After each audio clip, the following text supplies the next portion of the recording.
Microphone check 1 2. Check 1 2. Episode 48, year in review.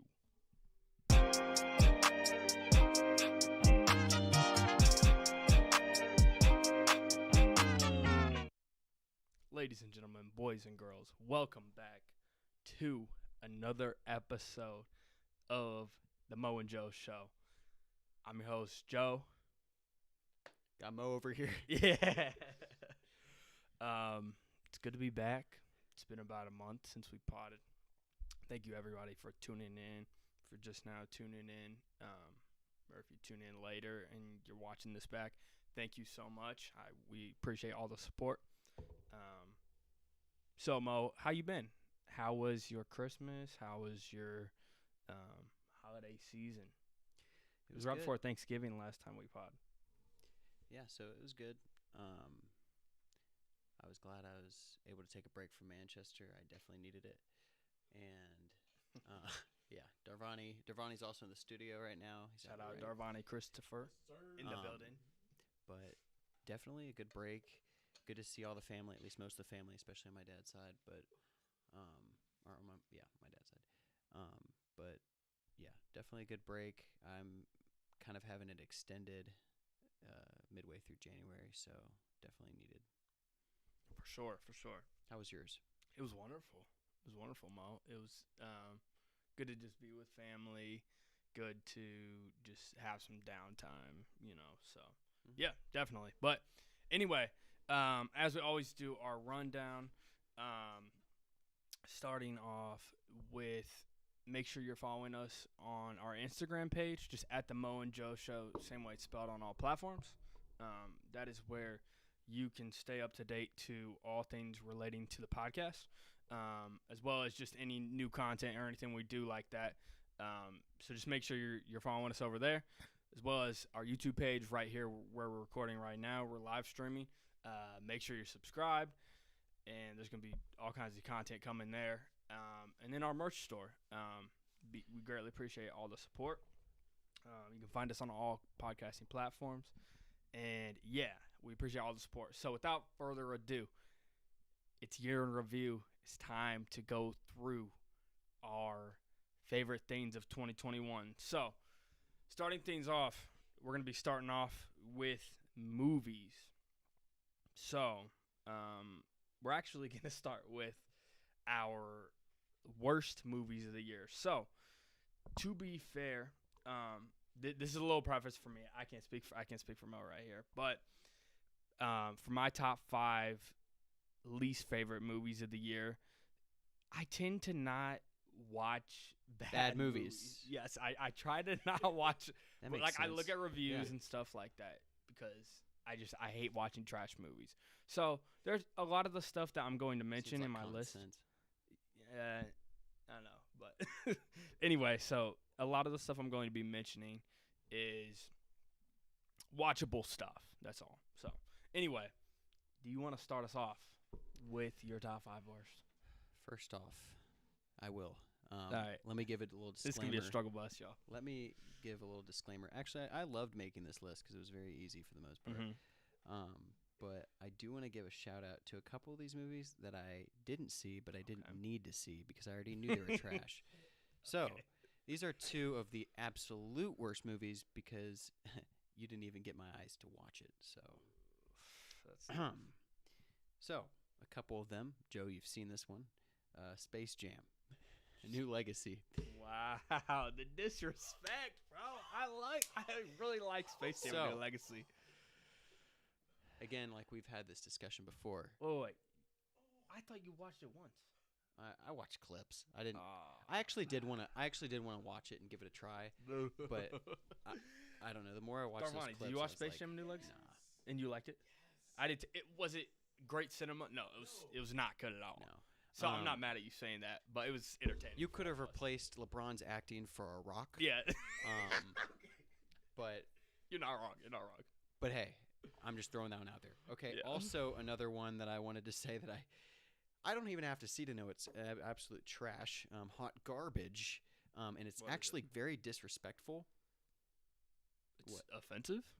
What? Is it offensive? Oh, You it said is very disrespectful. offensive. It is Yeah. offensive. What is it? It's Home Sweet Home Alone. Oh yes, Now- yes, that's offensive. Now, that is just crapping all over the perfect, like, did not need to touch Home Alone 1 and Home Alone 2 Lost in New York. That's a You fact. did not need to touch those. That okay? is a fact. We're done. Okay, those two are great movies. I don't know why the heck they did that. So I just wanted to get those two cleared out of the way. Like, why would you make that movie? Absolute trash. So Yeah. you can go ahead and list your 5, and then we can go back and forth All right. from there. But I just wanted to say those two. Yeah. So wait. So do you want to do the back and forth thing for the worst or no? Yeah, back and forth. So you start. Okay. So starting off, my least favorite. I didn't throw in any honorable mentions of stuff that I didn't watch, but this is all the stuff that I did watch. So I watched 32 movies this year. At the bottom of my list of 32 is Eternals. It's not a horribly made movie. It's just that I never cared. I didn't care about the story. I didn't care about the characters. And it's the first Marvel movie I genuinely dislike. A lot of them, even the lower tier ones, I can at least tolerate them. But this one was just, I thought it was bad. And I didn't like it, unfortunately. So, yeah, it's bottom of the list for me. It was just, with all these new characters, they didn't make me care. That was my biggest problem. And then all this stuff goes on in the story, this interesting stuff, but I just never cared about it. So That's fair. For me, if you never make me care, I'm just not really going to enjoy a movie. So That's fair. bottom of my list is Eternals. The bottom of my list is Old. I first reaction out of the theater, it was like, okay, it wasn't. I was expecting, by the way, directed by M. Night Shyamalan, who tends to ruin movies at the very end. The king of the plot twist. Now, spoiler alert for everyone who's watched Glass. You know what happens at the end. The hero dies in a puddle. Really? That's just what a surprise. What a surprise. You got us, M. Night. But here's the thing. I watched this movie, and I felt like I got older watching the movie myself. If I had the button, I hit the button. Yeah. It wasn't. I'm not gonna sit here and trash it like it was terrible. It wasn't. It was just a little disappointing, especially at the end. Again, I'm waiting for the plot twist, and the plot twist wasn't as crazy as I was hoping it to. But it didn't like completely lose me. But that's why it's at number 5. It's not like the absolute worst. Fair. But it was just like, I didn't get out of the theater going, man, that was a good movie. I was like, So that was for my sure. favorite. All right, next up is also old for me for the same reasons you said. I just don't think the plot twist worked, and there's parts of it I could see coming, but it was just. And then the dialogue. That's the other thing I wanted to mention that you didn't already say. The dialogue was like laughably bad, and the acting was laughably bad at times. But again, a perfectly watchable movie, just not one that was really good by the end. It was just I felt like it was a mess. But anyway, so yeah, that was M. Night Shyamalan Old. What do you got next as your least? So this one might be a little controversial. I don't know if it will be, but Darvani, I know this might be a little controversial. I don't know how you feel about it, but Coming to America. That's literally next on my list. Yep, it hurt him. Darvani, come back. I said Coming to America, not Coming to No, America. not the first original. one. Yeah, not the first first one's classic. First one's an all-time classic. classic. The second one, man, that one hurt. The reason this one was frustrating because I wanted to like it so much. Me too. But I already knew. I already knew they were gonna go down south when it was gonna be an Amazon Prime movie. I was kind of hoping it'd be maybe from a bigger studio or something like that. And I was like, okay, hopefully it's not just completely lower budget and they're not like trying to rush anything. And then when the production came out, it wasn't as funny as I was hoping it would. There were some funny parts, but it wouldn't like. I didn't come out of the movie being like, "Man, those jokes were so funny. I'm gonna keep repeating them." The only 100%. Thing that I could take away that was actually funny was the McFlurby. Oh, that was absolutely hilarious. I don't even remember. See, I don't even remember that. You don't remember the McFlurby? Oh, no. That's hilarious. But other than that, man, I was frustrated also to the fact that we lost the attention got shifted from obviously King to his son, and I didn't necessarily like that as much because his son wasn't as interesting to me, and that also bothered me. I think they tried to bring in too much. Definitely. and it just didn't fit. I love the original. Yeah. The original's in my top classics. I love it. I'm with and Eddie Murphy always does a great job. So 100%. If you're just now joining, comment below, say what's up. If you're just now joining, thank you so much. We are talking about our top 5 worst favorite movies of the year. If you want to rewind and see from the beginning, you can do that and just be a little bit behind. That's okay. But so anyway, I just wanted to add, Mo just said Coming to America was number 3 on his list, same as mine. This was on my, if you go watch, you can find it on our YouTube page. There's a video of us doing our top 5 or 10 most anticipated movies of the year. This was number 3. What's up, Benjamin? What's up, Joseph? Everybody joining. Kyle, good to see you all. But this was my number 3 most anticipated movie of the year, and it was by far my most disappointing movie of the year. So very frustrating watch. I just didn't find the comedy funny. I think the PG-13 rating actually kind of held it back some. And overall, yeah, I just second pretty much everything that you said. Very disappointing movie, Coming to America. Yeah. Okay. What else do you got? What I also got is Eternals. Just another disappointment for me. I could not sit in that theater and act like I liked it. There are parts of it, like, first off, I'll be honest, the visuals were stunning. The camera work, the framework, and everything looked good.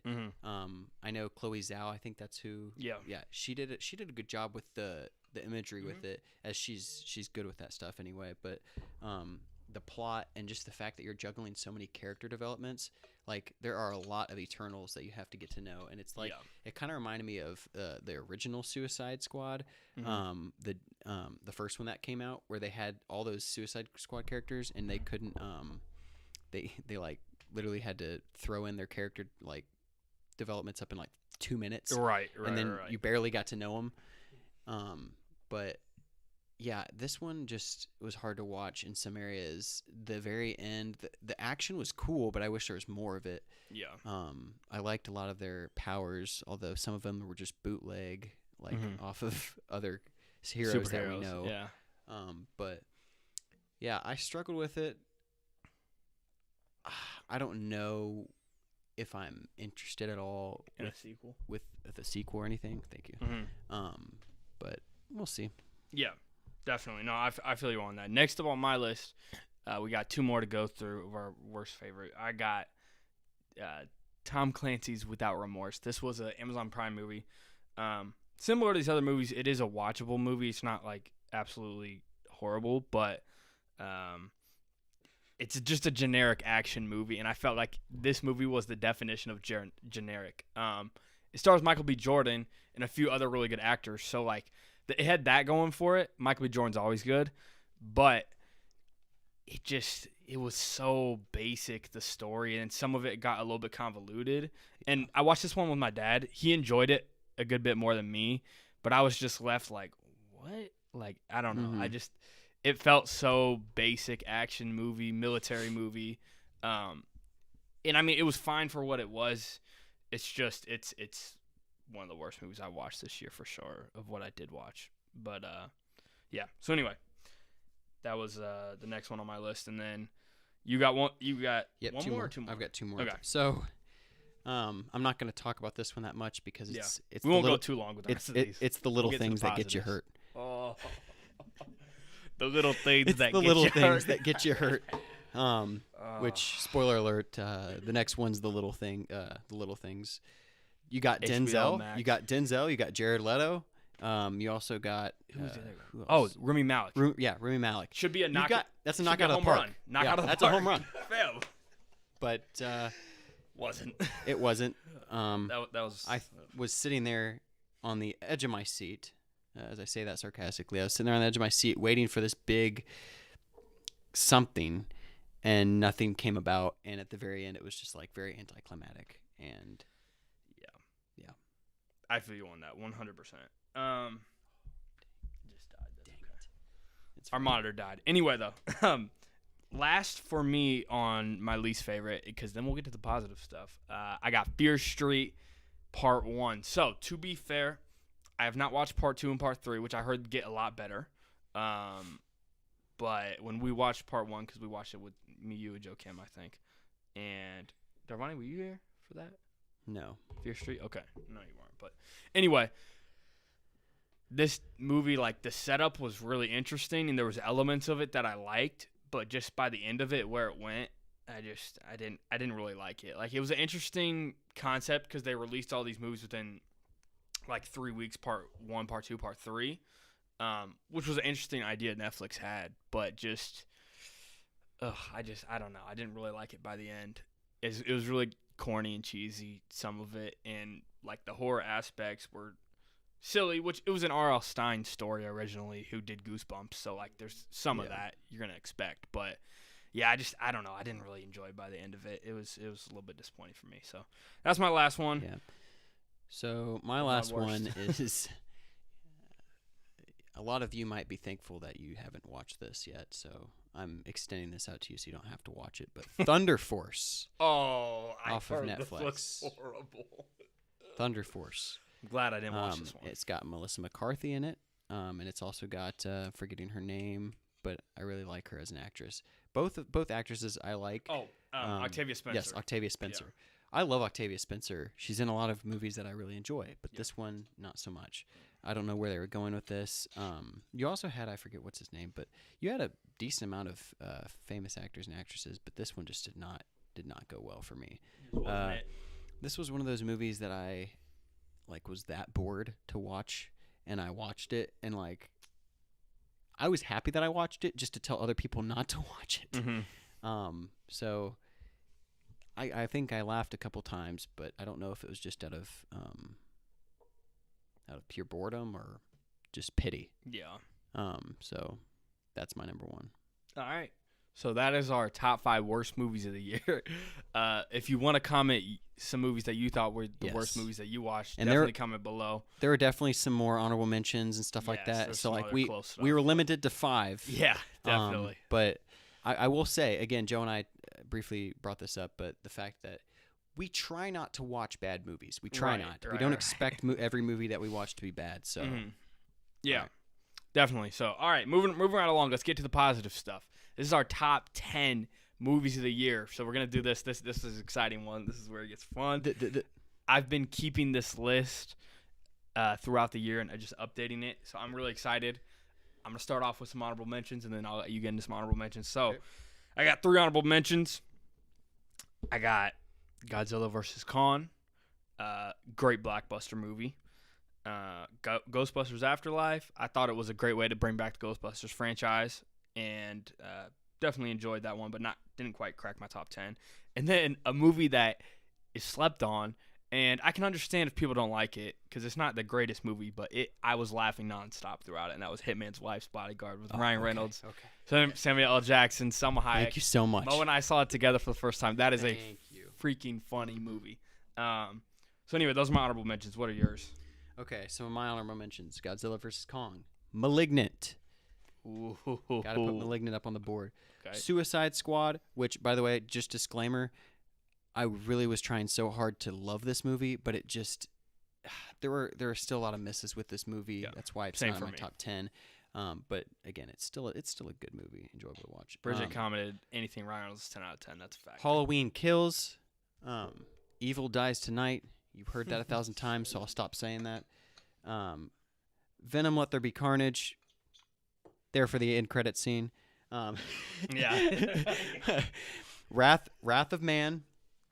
You told me good things about this one. I never Wrath of Man is good. And then some of you might be mad saying this if Bridget's on. If not, then good that she's not on. But Black Widow. She's on. Oh, she is. That's just Black lovely. Widow's not quite top 10 for you. Black Widow did not crack my top 10. So. Okay. All right. That's a good little list right there. So, starting off with my number 10 favorite movie of the year. Keep in mind, these lists are all favorite, not best, so they're not objectively the best. They're just our personal favorites. But number 10, I got Halloween Kills. This was kind of back and forth between some of those other honorable mentions I said, but when I reflected on it, I really liked the movie until the end. Like, I thoroughly enjoyed Halloween Kills. I thought just the way that it brought the Halloween lore in was great. Bridget commented offended, by the way. She's offended by what you said about Black perfect. Widow. I'm here to make you mad. Yeah. Anyway, though, no. So I just loved what they did with Halloween Kills until, again, the ending just didn't work for me. But everything else was great about it. The kills and everything. It was just characters making too many dumb decisions, and they made a few too many that just made me upset. But other than that, but hey, it's number 10. It was Halloween Kills. Yes. So what do you got for number 10? My number 10. My number 10 is Jungle Cruise. Okay. I really, really enjoyed this. I'll go ahead and say this is my number 9. Yeah. This is a really, really good family movie. It was enjoyable for all ages to watch. I just thoroughly had a good time with this. It was entertaining. It actually had some twists in here that I did not expect. So shout out to Dwayne Johnson and Emily Blunt for doing They killed it. They killed it. That's my number 10. Yeah. And then that's your number 9. Yep, that's my number 9. So what's your number 9? My number 9 is Fatherhood. Okay. This movie is Kevin Hart. I watched this with my mom, and I think my dad kind of popped in and out. But this movie was I didn't hear anything about it, to be honest, until like we started watching it, and then I kind of looked it up, and I was like, oh, okay. I start seeing like some buzz about it. Fatherhood was like it was kind of like a drama comedy, just about this dad who's like Kevin Hart, who has to take care of his because the mom left him with the baby, and he's like having to take care of the baby while also having his job and also trying to live his life as someone trying to get back out there, because I think she didn't leave, she passed away. And it was an emotional one. I thought it was really good, and the comedy hit at the right time. It wasn't forced. It didn't feel like, so I think Kevin Hart did a really good job at acting in that one. So yeah, definitely. Yeah. No, I heard good things about that one. So my number 8 movie of the year, because 9 was Jungle Cruise. I got Zack Snyder's Justice League. Now, some people this is like their favorite or in their top 5. I thought it was great.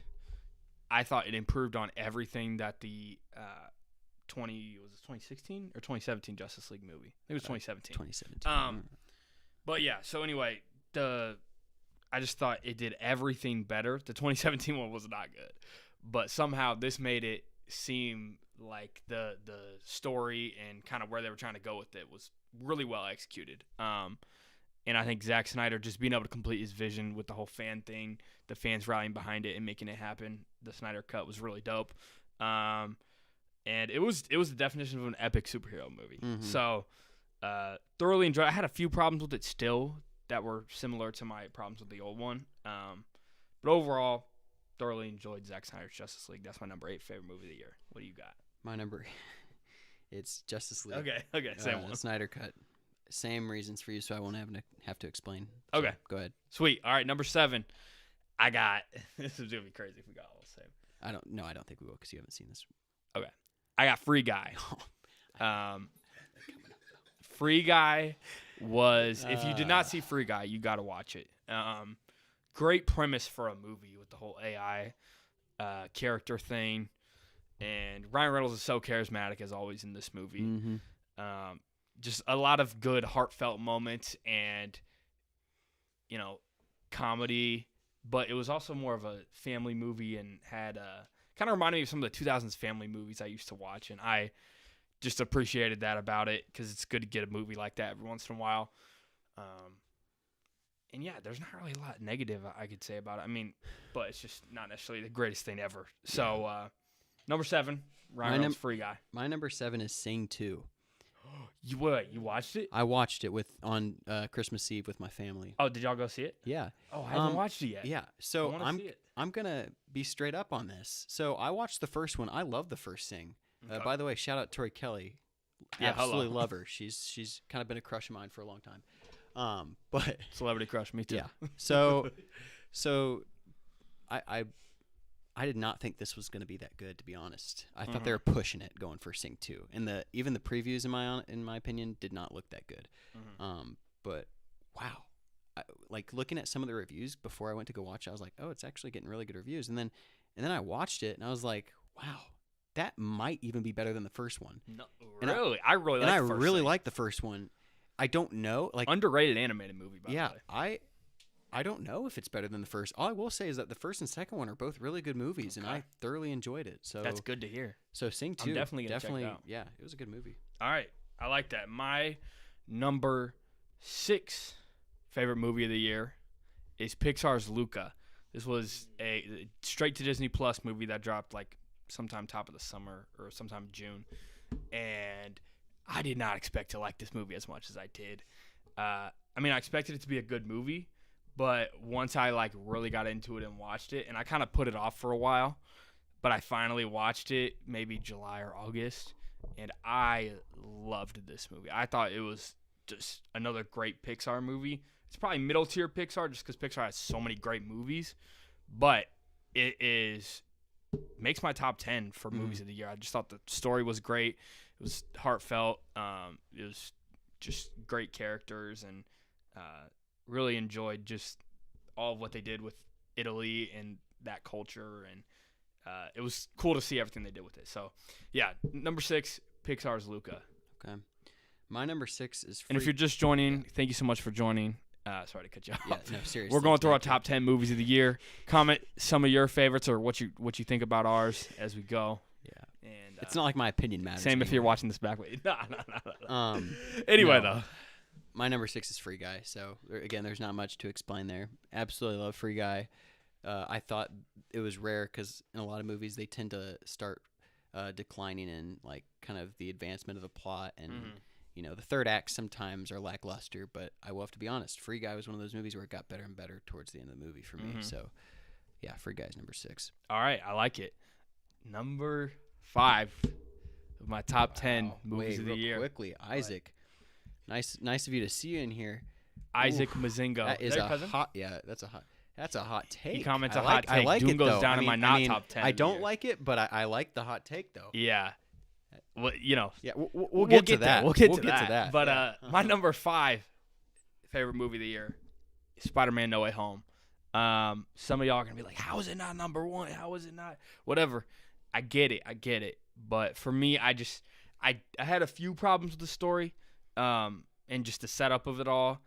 And a couple things they did with the plot. Other than that, it was fantastic, though. It was obviously great to see the returning characters. And, I mean, most of y'all have seen it by now. So, spoiler alert if you haven't. But obviously, it was great to see Tobey and Andrew again. And just obviously all the villains. And overall, I'm with most people on Spider-Man No Way Home. And kind of what everyone has said about it. However, I just don't love some of the setup in the plot. But Spider-Man No Way Home goes down as my number 5. What is your number 5? So, my number 5 is Dune. Okay. Dune, to me, is a very well done movie. The only reason it's at number 5 is because it's part 1.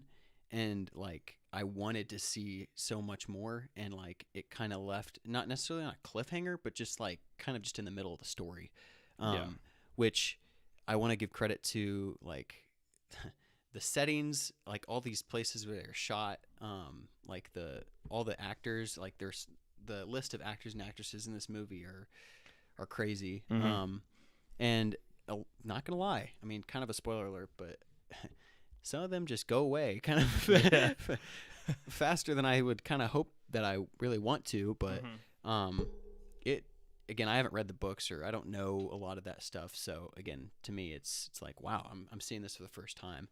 But I thought that it was shot really well. It was kind of slow at parts, but not slow in a bad way. Like I think a lot of people came out of it. Some people were like, yeah, it was just kind of boring. Honestly, for me, I didn't get bored. I just was like, I could tell it was slow, but I wasn't having a bad time. Like I was still enjoying it. The plot was still progressing. And I like that it's kind of similar-ish to kind of the Star Wars scope of things. It's big. You can tell it's a massive movie. Definitely. And that it's going in good places. So my number 5's Dune. All right. My number 4 favorite movie of the year. Now, let me say my top 4 are all pretty much equal for me. Like equal. Sorry, I got to hang up. But sound like a whole man. But my top 4 are all pretty much interchangeable. But as of now, this is my top 4. Again, if I watch any of these a second time, they can move up and change. But yeah, so right now my number 4 is Dune. I'm seconding a lot of what you said. I was blown away. I saw this in IMAX. I saw it in IMAX and I saw it in the Dolby Theater at AMC. And then I saw it in normal digital. So I saw it 3 times in the theater.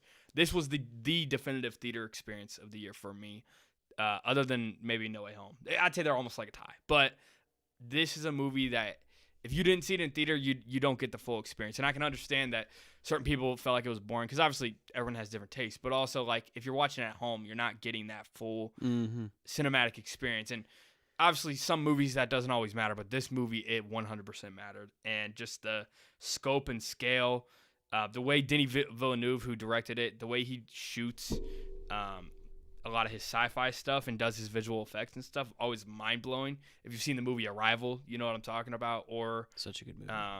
Blade Runner 2049 or any of his other movies.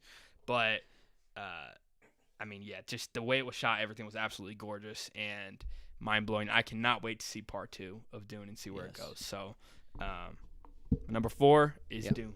My number 4 is Spider-Man No Way Home. Okay. So slightly over Dune. Yeah, slightly over Dune, just because of the kind of fan service, I guess, for me, that's obviously still roaming through my head, which I absolutely love. But yeah, you can't. A lot of fans would probably be crazy and yelling at me that it's my number 4 and Joe's number 5. Like, they're like, "Why isn't your number 1? It should be your number 1 of your whole life." Right. I really liked the movie. Don't get me wrong; it's why it's my number 4. But the plot, I mean, I'm sorry, but I can't ride with the plot. You can't. I just couldn't fully grasp it, like the fact that like all of this could have easily been avoided. Now 100%. I know mistakes. Bridget commented the same thing. I know 100%. I know mistakes happen, but like this was a cheap way to me to bring back the nostalgia for all Spider-Man like fans and stuff like that. I think there could have been a much easier way and a much better way to go about bringing all the villains back, because the multiverse has already been talked about. Right. It's already been brought up in Loki and brought up in obviously Endgame. It's kind of been brought up in Endgame too. Like, I'm surprised the consequences of Loki didn't kind of intrude on Spider-Man No Way Home, because I was like, okay, that could have been even a much cooler way of the plot. I agree. And I was like, Doctor Strange really couldn't explain the spell a little bit before he went into it, and then on top of that, Tom Holland, Peter Parker couldn't shut up. Yeah. Like, really? That's what did it? That's my biggest frustration with it. And then on top of that, what also did it for me is as much as I love all the Spider-Man coming together and seeing all the villains and stuff like that, I just want to remind everyone, it is a fictional superhero movie. I would like to see some action. And as much as it's, cool and all, like, I understand the message of it all, but like just the whole curing villains, I like the idea of it, like the message of it's good, but like, I'm sorry, I'd like to see, well executed. I'd like to see them fight. I would like to see some action go down, especially when you're going to bring back all these characters and stuff like that. I want to see some cool action sequences. Same. And what does that mean? And also, what does that mean for the rest of the MCU? Are we going to go around healing villains now? Like, is that going to be our number 1 goal? Yeah, it's kind of silly in that aspect. You're whatever. That's besides the point. But those are the 2 things that like I kind of struggled with. Other than that, the emotional parts really got me. I thought those were earned. Those were earned for the most part. And on top of that, like the ending, I know Joe and I both agree. The last like 10 minutes or so couldn't have done it any better in my opinion. I thought they ended the movie very, very well. But those are my 2 kind of nitpicks. But other than that, really good movie. Yeah. All right. So my number 3 favorite movie of the year is No Time to Die. This film was divisive to say the least. Some people just hated the way it ended and didn't really like certain things, but I love this movie. I think it's one of the best Bond movies, and one of the best Craig movies. I'd probably say it's my second favorite Craig movie. I thought it was just the perfect way to end the James Bond story, of this particular James Bond. And now the sore spot of the film is that the villain wasn't the greatest. He could have been a little bit better, and I can acknowledge that for sure. I feel like that's been a big complaint for a lot of people that watched it. But other than that, I literally have no complaints about No Time to Die. I thought it was just perfectly executed. Beautiful looking movie, and I personally felt like the ending was earned, and really rewarding. So, number 3 for me is No Time to Die. What do you guys do number 3? My number 3 is Shang-Chi. Okay. Absolutely love this movie. Entertaining. I love the actors. I forget the you know what the lead actor's name is who played Shang-Chi? Simu Liu. Yeah. He did an amazing job. He did. I love how they represented the culture too in this movie. And on top of that, the action was shot really well. I liked the dynamic between him and his father. And I'm a martial arts guy. Like, I love watching martial arts, and just that's why the action to me was so gripping. And then on top of that, Awkwafina does a good job as kind of like being that comic relief on the side. But like, they didn't, you kind of expected her to be just the comic relief, but she kind of wasn't. Like, she had her heartfelt moments as well. But the other thing I liked about it too is, spoiler alert, like with the introduction of, oh my gosh, why am I drawing a blank? The Mandarin. Yeah, old Mandarin. So they brought in the original Mandarin because obviously the Mandarin was brought up in Iron Man 3, and it was hilarious when they brought back the original Mandarin. Yeah. He was hilarious. And I thought the comedic relief was there when it had to be for the most part, and I thought the heartfelt moments were. Marvel tends to go overboard with the comic relief, and they always want to press comedy in there, which was kind of a little gripe I had with Spider-Man No Way Home 2, because they threw it at you, and it was a lot of it was funny, but like, again, a little bit excessive. But I thought Shang-Chi did a better job at balancing it. And then I also like how it connects then to the rest of the Marvel Cinematic Universe. Yeah. Like, I'm very interested and intrigued to see where it goes from here. So, and I think the 10 rings are cool. I love the rings. I think they're really cool. Yeah, definitely. All right. My number 2 favorite movie of the year is Quiet Place Part 2. Do you got the same number 2 or no? Okay. I loved this movie. I was absolutely buzzing coming out of the theater from this. This was the first movie of the year for me that just blew me away, and I was like, yo, that was awesome. I think it's better than the first one. The first one is one of the best horror thriller movies of the last 10 years, in my opinion, but this topped it. I thought it just continued the story in such a great way, and just the theater experience was awesome. Like, yeah, that was half of why I was buzzing so much coming out of the theater. I was like, that was awesome seeing it in the theater. But, yeah, if you haven't seen A Quiet Place 2, it is a must-watch movie. And I don't even want to say much because you need to watch it. And if you haven't seen the first one either, you've got to watch them back-to-back. It's a great – because the story picks up right where the first one leaves off. And I love that about it. I love when movies do that well. And this one did it extremely well. So – Quiet Place 2, my second favorite movie of the year. What's your second favorite? And then we're going to get to our top. I was joking. Yeah, it is A Quiet Place Part 2. Okay, you got the same one. Okay. For literally the same reasons. But, yeah, this was better than the first one in my opinion as well. I love the theater experience with everyone else in the theaters because, like, I love being completely quiet. And I love listening to anyone make a subtle movement and everyone turns to see what the heck are they doing because they don't want to be killed because that's how it literally it feels like you're in the movie. Yes.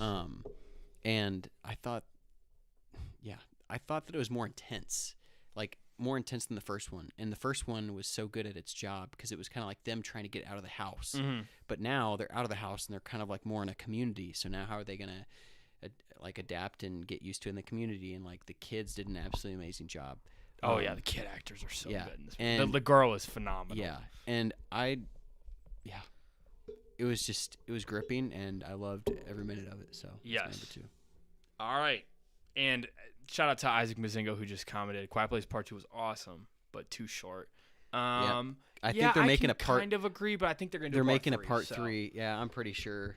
I think once we see the full story, it could be like, okay, it can make sense, Yeah. But I do feel you on that I wanted a little bit more. But it was an awesome movie. So, my number 1, without further ado, favorite movie of the year. Shang-Chi. is Shang-Chi Shang-Chi. and the Legend of the Ten Rings. I did not expect. Let me tell you something. I did not coming into Coming to America. 2021. No, not coming to America. It's coming into 2021. If you were to tell me that your favorite movie by the end of the year is going to be Shang-Chi, I'd be like, no way. No way. Like, don't get me wrong. I thought it'd be cool and stuff, whatever. And even when I saw the first trailer, I was like, okay, this looks like it could be good, but I don't know. And then I watched it. And when I watched it for the first time, I was like, oh, that was awesome. I was like, that was really good. Like, I had a couple, like, minor things or whatever, but I was like, that was really good. I wasn't saying it was my number one, though.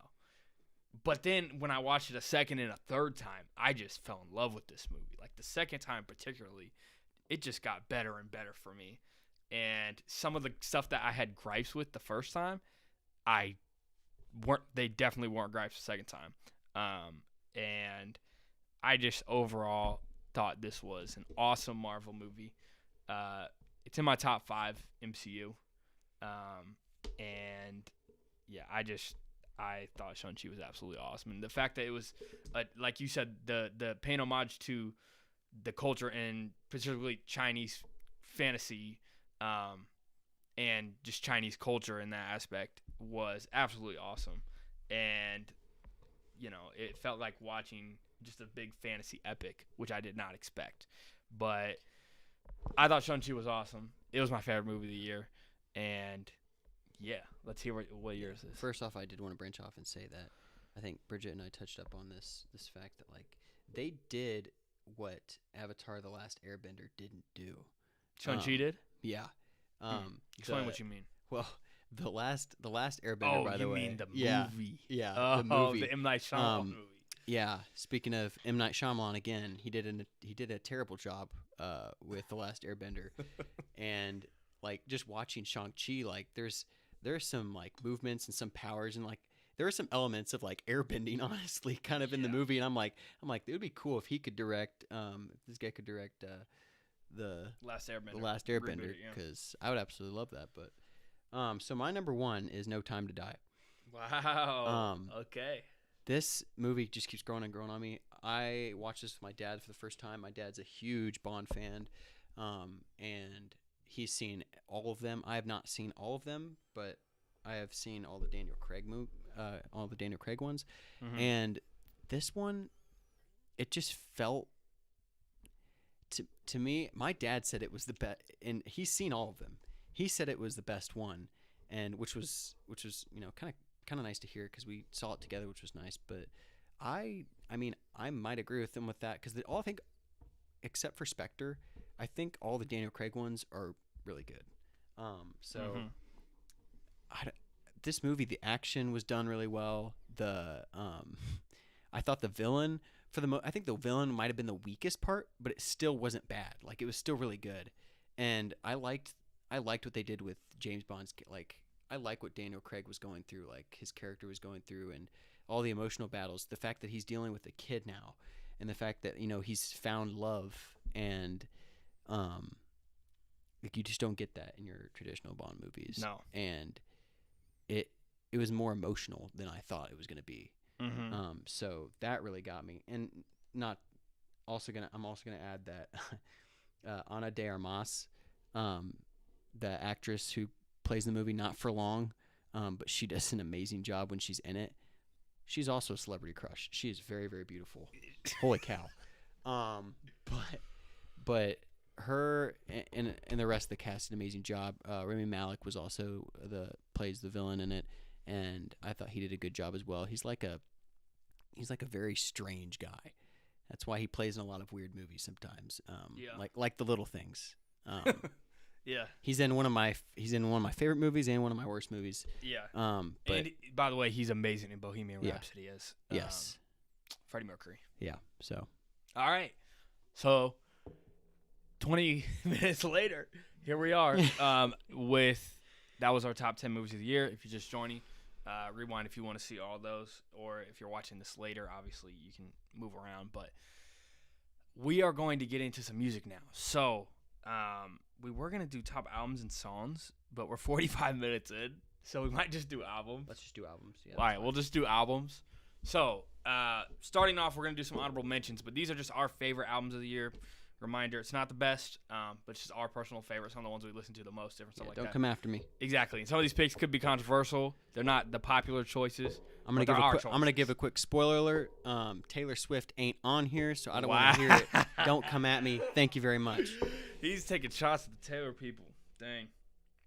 All you Swifties, leave the chat. Wow, that's so disrespectful. I know. Shout out to the Swifties. No, I respect Taylor. Taylor. I respect Taylor. But so some honorable mentions for me for albums of the year. Want to remind everybody that EPs will not be included in this, but I am including some EPs and honorable mentions. So just to breeze through them. Yes, Brandon P. Borderline. I listen to this project a ton. If you don't know about Brandon P., go check him out. He spells his name a little weird, but it's BRVNDONP. And the EP is called Borderline. Just a great R&B project. I also got Justin Bieber's Freedom EP. I did not expect to like this as much as I did. It's good. But I thoroughly enjoyed it. And when I was going back through albums today, I was like, I have to put this on the list. I really like this project. Then another artist that a lot of you probably aren't familiar with, but an artist by the name of Miles Minnick. He put out a great EP this year. Now, he hasn't put out an album yet, but he just put out an EP called Miles, and it was a really enjoyable listen for the most part, front to back. There may be a couple records, but really solid project. And then my last honorable mention is DMX's, rest in peace DMX, his posthumous album, which they were working on before he died. And then just, it was pretty much fully complete, so they put it out like that and then maybe, touched up a few times. But anyway, the album's called Exodus. I just thoroughly enjoyed it. Rest in peace DMX. It was a good listen, and I thought he sounded really good hearing him come back after years of not putting out music like that. So, yeah, that's my honorable mentions. What do you got for your honorable mentions for albums of the year? Top 10. A couple honorable mentions for me is Good Things by Dan and Shay. Okay. Disappointment for me. But still really good. Since we're not going through top songs, my top song of the year was Line by Dan and Shay off that, simply because they have a little dance, and I literally played that song so many freaking times. By far, Elliot's most played song of the year. Doesn't mean it was, like, again, I thought the album was a disappointment. I think it's their worst album out of all 4 of them that they've come out with. I'm disappointed in them right now, but that's besides the point. I still like their music. So that's one of them. And then Cheers to the Best, which was a joint with Ty Dolla $ign and Division. I thought that they did a great job with this. They came out with an amazing song called Wedding Cake. Yes. Best song of the album. Best song on that album. Yeah. But they also have Memories on there. They also have a few other good songs on it that was a good project. I thoroughly enjoyed. I really like that project. I'd put that in my honorable mentions too. Yeah. I didn't expect it. So, honestly, it was just a good present for me. So, those were just a couple honorable mentions for me. All right. So, moving right into our top 10 albums of the year, I got as my number 10 favorite album of the year, Indie Tribe, Upper Hand. This was technically could maybe be considered a mixtape, but I'm throwing it in the album category. Indie Tribe is a collective of No Big Deal, John Keith, Moga the Iceberg, and DJ Mike LV, and all just great artists within the Christian hip hop space. But they destroyed this project. I thought overall it was a great listen front to back. And just a fun project I like going back to. So there's a couple skips on there for me. That's why it's my number 10. But overall, a great listen. Great rapping on there. Great production. Everything. So really enjoyed the project. My number 10 is Culture 3 by Migos. And this is kind of including their deluxe or whatever. I thoroughly enjoyed this album. I think it got way too much hate. Yeah, it got way too much hate in my opinion. A lot of people are kind of done with Migos, which I'm not. But me neither. Which I kind of didn't even put it together. Culture 3. I mean, 3 Amigos. You see? I mean, I'm just now thinking about it, but makes sense. Anyway, it's stupid, but anyway, whatever. I was just putting those pieces together. Culture 3 Amigos. Sorry, that's hilarious. Anyway, thank you. Okay, I really like this album. There were, I think a lot of people just skipped it. To be honest, they had some good features. There's some skips in it. I mean, it's a Migos album. What do you expect? Right. But I thought they were a good group, definitely a good enough chunk to make it a good album. Yeah. So, yeah, that's my number 10. Okay. My number 9 is a project that just came out, and I'm kind of shocked it made it to my top 10, but when I really went through stuff, Evening was so exciting. No. Definitely not number 9. But that is the most recent Nas album. Just dropped on Christmas Eve day. Dang. Sliding that in. Magic. This, I did not expect this to be as good as it was. It's kind of a continuation of a lot of what he was doing on King's Disease 2, which that may or may not also be on this list. But production by Hit Boy is outstanding throughout, and there's 9 tracks, I think, and just a really, really solid front-to-back project. And not a lot of people are talking about it because it came out on Christmas Eve. Most people don't put projects out end of the year or Christmas Eve particularly. Christmas, really. Right? No, it's definitely not a Christmas project. But when I heard it, I was like, "Oh wow, this is really good. Great production, just a great hip hop project." For sure. The rapping is always top notch with Nas, and so thoroughly enjoyed it. My number 9 is Nas Magic. All right, everyone will get confused when I say my number 9, okay. So just bear with me. Hannah Lindsay, I know you're not listening to this, but maybe she'll hear it later. Scaled and Icy. I really liked 21 Pilots' album, Scaled and Icy, that came out earlier in the summer, kind of like the beginning of summer. I really had no problems with this. I like the risk that they took because it's a very different sound. And songs like Saturday, Mulberry Street. I really liked this album. I'd be dumb if I didn't put it in my number 10 because I did listen to a lot of the songs a lot. So yeah, 21 Pilots. All right. Number 8, this is where it gets controversial for me because there's a lot of hate, it seems to be, around this person or around this project. But my number 8 album of the year is DJ Khaled's Khaled. Now, listen, a lot of people... Do you got the same number 8? Okay. So, a lot of people don't like DJ Khaled. A lot of people just, don't think it's very good, all that kind of stuff. And all music's subjective, so obviously, if people don't like it. But for me, I just thought this was a fun kind of summer, the best way I can describe it is summer blockbuster album where you just, the biggest artists on there that are popping right now. And overall, I like the, probably 70% of the tracks or 75%, something like that. And so, yeah, I thought it was a fun listen. Is it the greatest album ever? Obviously not, but it was just fun for what it was. And yeah, honestly, there wasn't a ton of music this year, and so I could not put this on my list as much as I was like, oh, people are gonna not like this. I'm like, I enjoyed it for what it was. So anyway, Khaled's my number 8. I can't go here without bringing up Darvani and the fact that Darvani and I were jamming out to Khaled a ton when we were at Manchester. It would be very disrespectful I didn't put in my top 10. Darvani's favorite song, I think his favorite song of the year is I Did It. And I think that's an absolute banger of a song that I think everyone missed. Come on, it's got Meg the Stallion in there. Come on, that's everyone's favorite artist. Hey, and I gotta say, Meg's verse on there is Meg's really, verse really is good. I'm not the biggest Meg fan, but holy cow, her verse was good. You got Post Malone, you got Lil Baby. What are you guys doing? Come on, why are you listening to the song? I know. I get DaBaby's on it. I get he's canceled, but but listen to everyone else. I know it was way before that. So, besides the point, I don't understand. It was a great album for the most part. It wasn't my favorite Khaled album, but it sure was a good one. Yeah, no, for sure.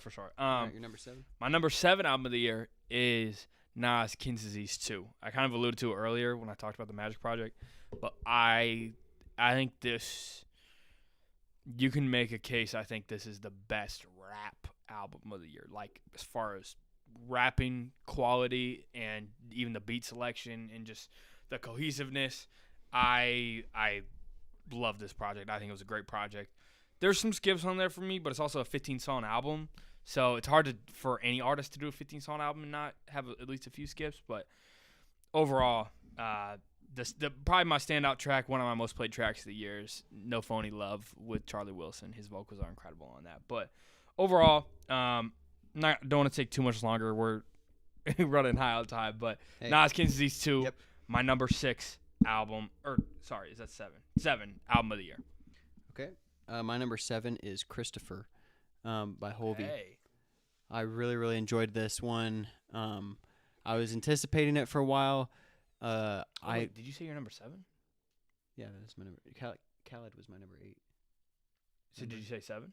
Yeah, 7 is Christopher. Oh, okay. You said 6. Sorry. Did I say 6? Yeah, that's okay. Anyway, number 7. Okay. Well, my number 7 is Christopher by Hovey. Most of the songs on here are really good. It flowed really well. I really like hearing more about Hovey because he's kind of that newer CHH artist who's kind of done a really good job at making himself known, I'd think, for the most part. I love his story, and again, a lot of these songs stuck with me. He's got a mix of kind of like hip-hop, straight hip-hop, gospel hip-hop, and then he's got his kind of like more contemporary Christian songs as well. It's kind of all mixed together, and I really like that. So, yeah. Christopher, my number 7. All right. My number 6 is Leon Bridges' Gold Digger Sound. Excuse me. Gold Digger Sound. This album was, it met expectations.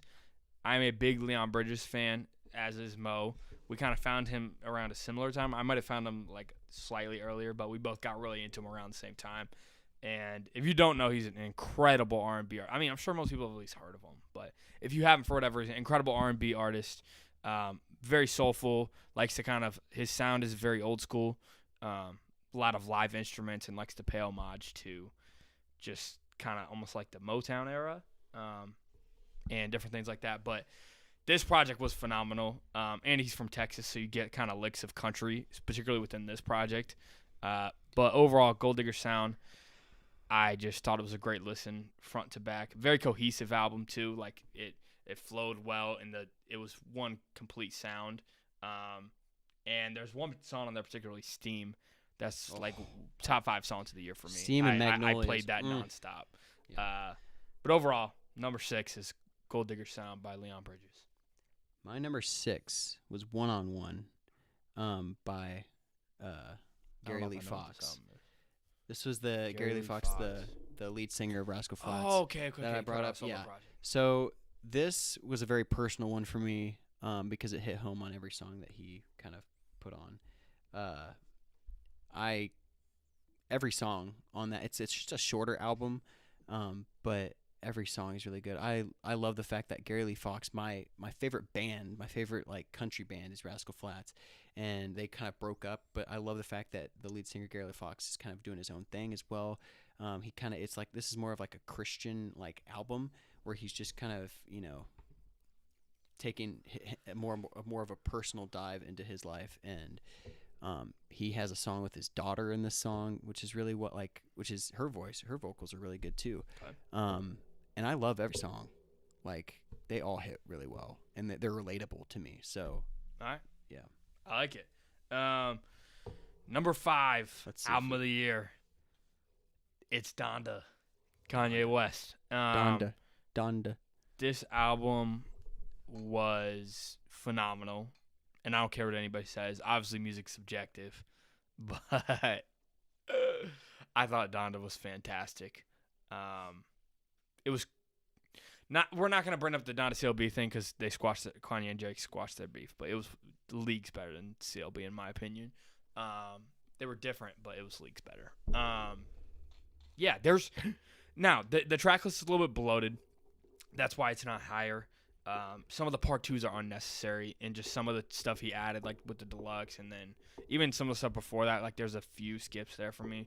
But overall, I think this is one of Kanye's best project in years. Honestly, this might be my favorite Ye project since Beautiful Dark Twisted Fantasy. I don't know. Obviously, Life of Pablo is really good too. They're kind of close for me, Life of Pablo and Donda. But I thought it was just great to get a true return for Kanye, and just seeing him express his faith the way he did, whereas it was a little bit more polished than Jesus King.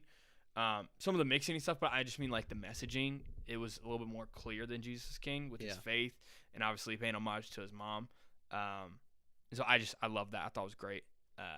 Number 5, Donda. So my number 5 is The Off Season. Oh. J. Cole, for me, it wasn't as good as I wanted it to be, but it still is a very good album in my opinion. Okay. I thought Did it get better with time? Yeah, for me, I think a few songs got really good over time. The whole album as a whole, I don't know for sure. But what I will have to say is when the album came out and, the first time I listened to it, I thought it was good. And then I listened to it more and more and I really liked it. I think J. Cole is one of my favorite lyrical rappers. Like the meaning behind a lot of his songs is really done well. But the thing about me with J. Cole is the only thing that held this one back a little bit was the fact that like I think the scheme and like the tone of the whole album kind of stayed flat a little bit in some areas, and like in KOD and Forest Hills Drives, he has kind of a little bit more diverse of a track list than the Off Season. But like still, I thought the Off Season was really good. It definitely could have been better. That's fair. So I'm interested to see. He's kind of on his last layout of stuff that he's doing before he does officially take his off season. Okay. But yeah, that's my number 5. All right. My number 4, we're in the top 5. My number 4 project of the year is No Church in a While. This just came out in December. Lecrae 1K Few. Shout out Isaac Mazinga, your cousin, in the comment section saying it's got to be top 10. Certainly. It's my number 4. This is a great trap album. And, like, no matter who you are, what you listen to, if you enjoy some trap music or good workout music, this is like just a great straightforward front to back listen in that aspect. And then there's some really just obviously great messages and great meaning behind the songs, but and then there's some slower ones too. I guess it's not all trap, but mostly. But anyway, this project was great. There's not a track on this album that I don't like. Yeah. At least a little bit. There's like one or two I'm like lower on, but this was just a great listen. It's a quick listen. It's less than 30 minutes. It's like 11 tracks, but even if you don't know about Lecrae and 1K Few, this is a must-listen project for the year. So my number 4, No Church in a While.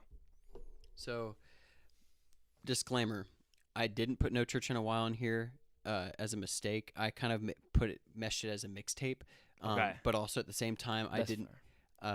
Just because it just came out, I kind of forgot to kind of like place it in there. Okay, gotcha. But No Church in a While definitely is in my top 10 if I'm Okay. going to slide that in, but I didn't obviously put it in here, Okay. but absolutely amazing project. Yeah. By the way, shout out to Move. That's super hard. The first time I heard that song, I went crazy on it. But literally every song is so good. Shout out to Lecrae and 1K Few. That was an absolute amazing project. So Yes. my number 4 is Donda. Okay. Again, kind of touching up on everything that Joe said. I agree. Everything that he said. The fact that it's so personal with his mom is the kind of shock factor for me that like it takes it up a notch. Mm-hmm. And when you're comparing between this and CLB, which to me I don't think you should compare because they're just very two different projects. Mm-hmm. And like the thing I love about Kanye is like he will take risks. I mean, he's done that all his life. He's a very strange guy, but the thing I know is he's a smart man, and the dude like does not like he doesn't care what you think. Yeah. He's gonna do it his way, And you have to respect. and you that have about to respect it. And the rollout. And- We didn't mention the rollout. Oh my It was gosh! amazing Now, on this album. Donde Está the album. Well, we got it. Yeah. Um, We were waiting on that book for like Yeah. 2 months. Now it was one of the most frustrating drops because I literally it came out of nowhere, which I was great that I got it, but like the only thing I didn't like about it is I already heard it in the concerts, so like Right. the majority of the songs I had already heard. So like when the album came out, I was like, oh, this is awesome. I love that I finally got it, but like I've already listened to the bulk of these songs. Right. But I don't want to like put it down at all because it's still really good. I think you could have trimmed up the album. Mm-hmm. Like maybe cut like 5 to 7 songs and maybe kind of work out some kinks and some of the other stuff, but like really though this album was a really good album, and it hit on a lot of cylinders for me. I like the fact that he's staying in the Christian kind of mindset of things, and yes, it's Kanye. You never know what you're going to expect with Kanye, but I absolutely loved what he did with this project. Definitely. All right, my number 3 favorite album of the year is one you already said, Christopher by Hovey. I did not expect this album to be this high, but when I was going through albums today, preparing for this list, I was like, oh, I like every song on this album, like, a lot. And, yeah, if you don't know about Hovey, super outstanding upcoming CHH artist, but I don't even like to – he's one of the CHH artists. I'm like, you can't even put him in the CHH box. He's just super talented. So, anyway, as most of the artists that were on my top 10 list are. But, anyway, Hovey, this was just a great way to tell his story, kind of. And if you haven't heard this project, you definitely got to go listen to it. The cover's kind of like him with – it almost looks like rain coming down and lights coming down. But just a great listen front to back. And thoroughly enjoyed this project. Played it a lot throughout the year. Definitely some of the songs hit for me on a personal level. And personal connection definitely has to do with how I feel about my list. So yeah, that definitely plays a factor here. So Christopher by Hovey. So my number 3 is Neverland 2 by Andy Mineo. Okay. I'll just say it. This is my number 2. I figured. This was another personal album for me. Joe and I were both anticipating Neverland 2 for a very long time, especially when he talked about it in Happy Thoughts. Happy Thoughts was another great project, kind of like an EP by Andy Mineo. And this album, the more and more I listen to it, and especially he gets very personal in a lot of these songs, especially Trying.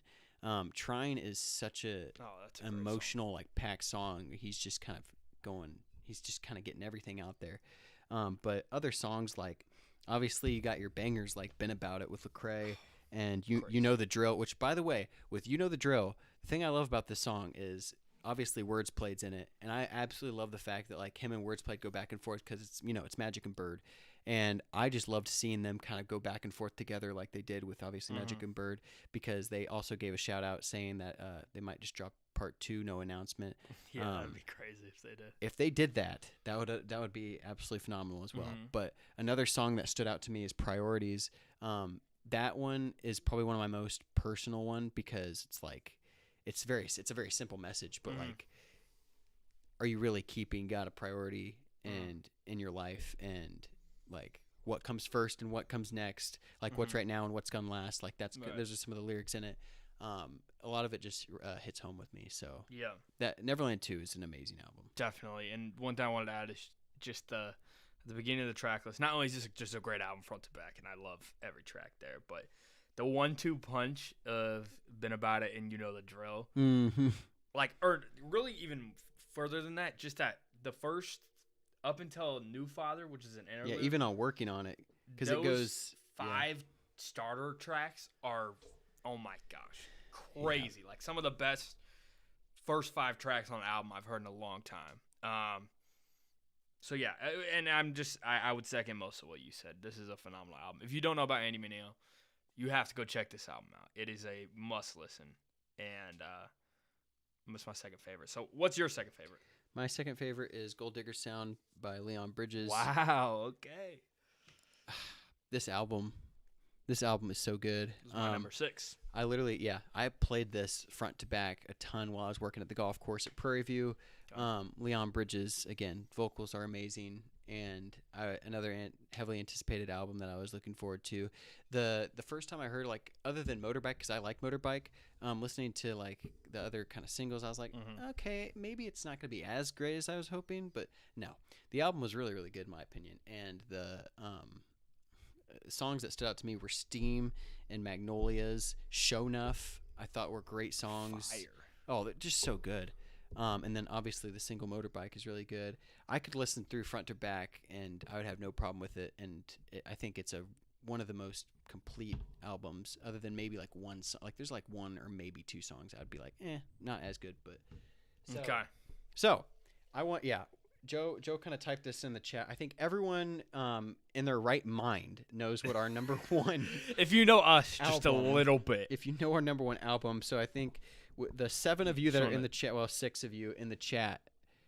Do you want to say at the same time? Just go ahead and type down what you think our number 1 is. Yeah.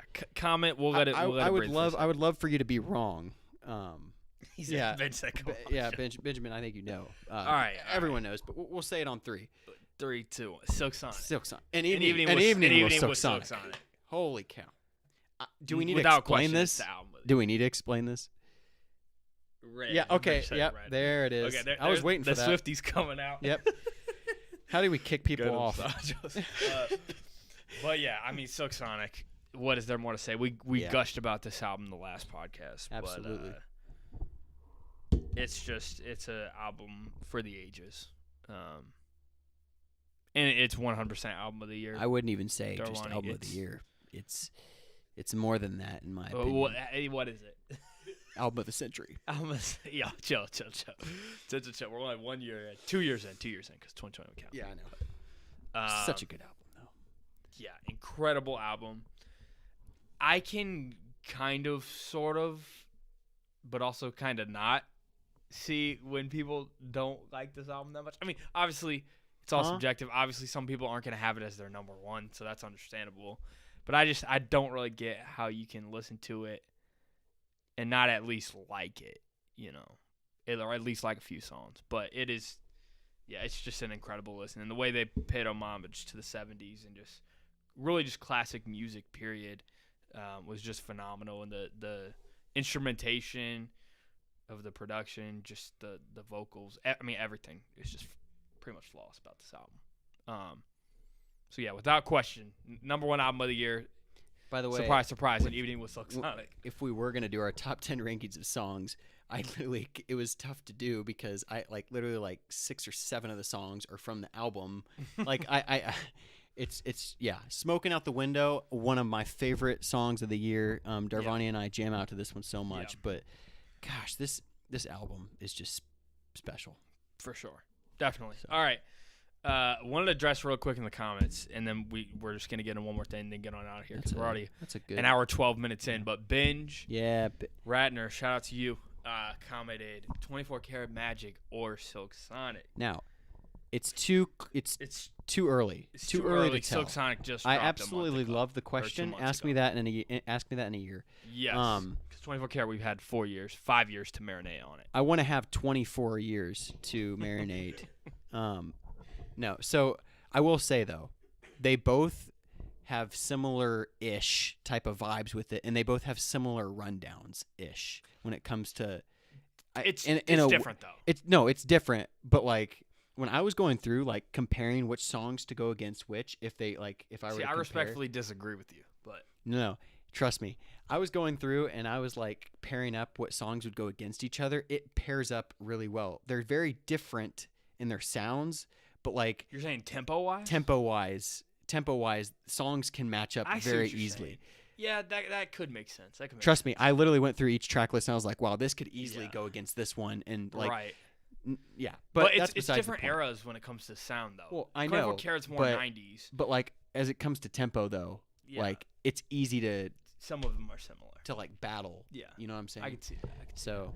But yeah, no, I'm not going to answer that one either. 24 Karat versus Silk Sonic. It's just so hard to say. Need to let it breathe. Benjamin, I am interested, though, since you asked the question. Do you already have an answer to this one? Yeah. Is it 24 Karat or is it Silk Sonic? Or anybody else got any comments on it? And red is not a good answer, by the way.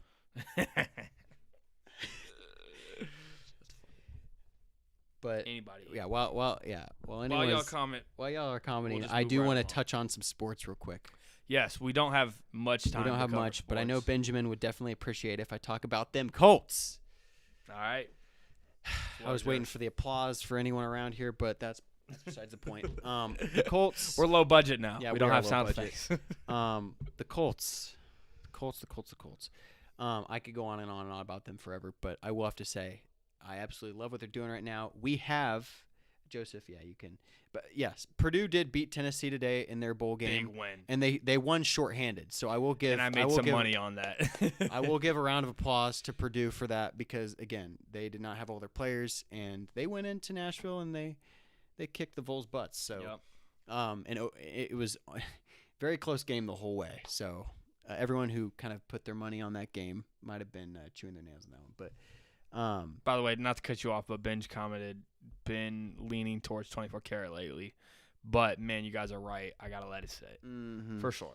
Yes, and JT MVP, you bring up a great point. Now, when it comes to the MVP talk, I personally think JT should win MVP, but that's kind of me from a Colts fan perspective. Mm-hmm. I think, honestly, to really like get everyone's attention, because I think he already has the attention of most of the people, but if you really want to get him to that breaking point of definitely being an MVP is I think he needs to either have that 2,000 yards, which is going to be really hard to get with only 2 games left, either that 2,000 mark, or you're going to have to definitely get over the 20 rushing touchdowns at least. It's going to need something like that. It kind of sucks because it is a QB kind of award, which sucks, but JT has definitely deserved it. I mean, he's literally the reason the Colts are where they are. I also want to give a shout out to Carson Wentz, because no one gives Carson Wentz the credit he deserves. I think he's not a great quarterback, but he is a good one, and nobody pays attention to the fact that he is ranked second in all starting QBs in touchdown to interception ratio. He has 25 touchdowns and 6 interceptions. I didn't know that. But no one pays attention to that, because they just look at the bad at Carson Wentz and not the good, and they always want to trash him. But he's actually a good quarterback, and he's thrown for over 300 passing yards. And on top of that, he ranks in the top 5 to top 7 QBs in QBR rating, and like no one pays attention to it. Like Carson Wentz is slowly having a very good year, like kind of in the back. So, and I also want to give a shout out to our O-line. Everyone who's kind of gone in, Danny Pinter, who's taken place of Ryan Kelly, and then you also have these other O-linemen coming in to fill in the spots for the sick and the COVID people. They did a good job in their spot. We definitely need the starters back, which, by the way, we are getting, hopefully, fingers crossed. Thanks to the new COVID guidelines, everyone can return, which news reported that Carson Wentz, we will have Carson Wentz for the next for the game against the Raiders, which is nice. So, and by the way, I like Sam Ehlinger, and I would have been fine if he started as well. And Benjamin said, is Darius in the Defensive Player of the Year talk? I definitely agree with you. He definitely is in the talk. I think he is. I don't see why he wouldn't. He literally is a walking bucket of a turnover. Like, he literally, anytime he's around, he'll either get a tackle or a turnover. And the presence that he has in our defense, you could kind of see it missing in the Cardinals game. As our defense did a good job against the Cardinals, but you could tell, like, kind of lack of communication and lack of body movement. You could tell that Darius Leonard's presence was missing. Like, whenever he's around, he's such a good leader, and he's a leader of the team. And the fact that, I mean, he's got that punch down. He's one of the best, like, just turnover makers, because he's so good at knowing where the ball is when everyone's carrying the ball. So, the Colts have been very impressive. They got the Raiders, and then they got the Jaguars to finish out the season. They're around 95%. They're going to make it in the playoffs. They should make it in. They should win the last 2, but you never know. I'm more worried about the Jags game, because, like, not worried as in we're gonna lose it, but more worried just as, like, it's a divisional game. Let's just finish out and win the rest of the games this season. So, Colts 9-6, hoping to be 11-6. Hoping to make a lot of talk in the playoff series. I think personally, not just as a Colts fan, but as a football fan, I think the Colts, if they continue and to build this momentum, they could be a Super Bowl team. If they're all healthy. Now, Joe over here saying not, but that's because he's not as invested into the Colts. I know enough to know Indiana teams don't make the Super Bowl like that. And that's a great point. That's a great point. The Colts did make the Super Bowl. By the way, in I'm not a Colts hater. They have looked good. No, they have looked good. The thing that I feel, just don't think there's a difference. There's a difference between the Pacers and the Colts, and I know Indy teams are kind of stuck in that playoff kind of just picture of things. Yeah. But what I'm saying is the Pacers the Colts are built, and they have the ownership and they have the leadership that they aren't just playoff bound. They have the team and they have the organization built, especially around Hard Knocks. And I'm not just bringing this up because I'm a Colts fan, but Hard Knocks, HBO, has literally turned this team on. And, like, they've brought this team, all eyes are on the Colts. Now the Colts are honestly looking like a small market in a big market pond, where literally now all eyes are on the Colts, and which is kind of crazy because I wasn't expecting that. But the fact is like, I legit think with the cameras rolling on us that it has helped all of our chances. And I think, honestly, I wouldn't call it too far off to see. If you look at the odds, the Colts are around the 5th or 6th. 5th to 6th, 5th to 7th, like in odds to win the Super Bowl. Now, I think it's crazy, but like people are paying attention to us. So that's all I'm saying. Yeah. Yeah. So go Colts. Go Colts. Go Colts. No, I'm with the Colts. Pacers are terrible. I think they're Super Bowl bound. But anyway, all right, one thing we wanted to cover lastly before we go. So before the next time we pod is going to be the college football playoff. So we just wanted to quickly give our picks, and then we'll be out of here. But so obviously the 4 teams, we got Alabama playing Cincinnati, and we got Michigan playing Georgia. So it is good to see 2 kind of different teams this year in Cincinnati and Michigan. Yeah. Obviously, Georgia and Alabama tend to be in the college football playoff. But my picks for this, for the first game, Cincinnati has looked really good this year. But, I mean, Bama I'm not a Bama fan, but they always win. They always win, and I would be shocked if they didn't win, So, I'm going Bama with that first game, and then I'm going Michigan versus Georgia.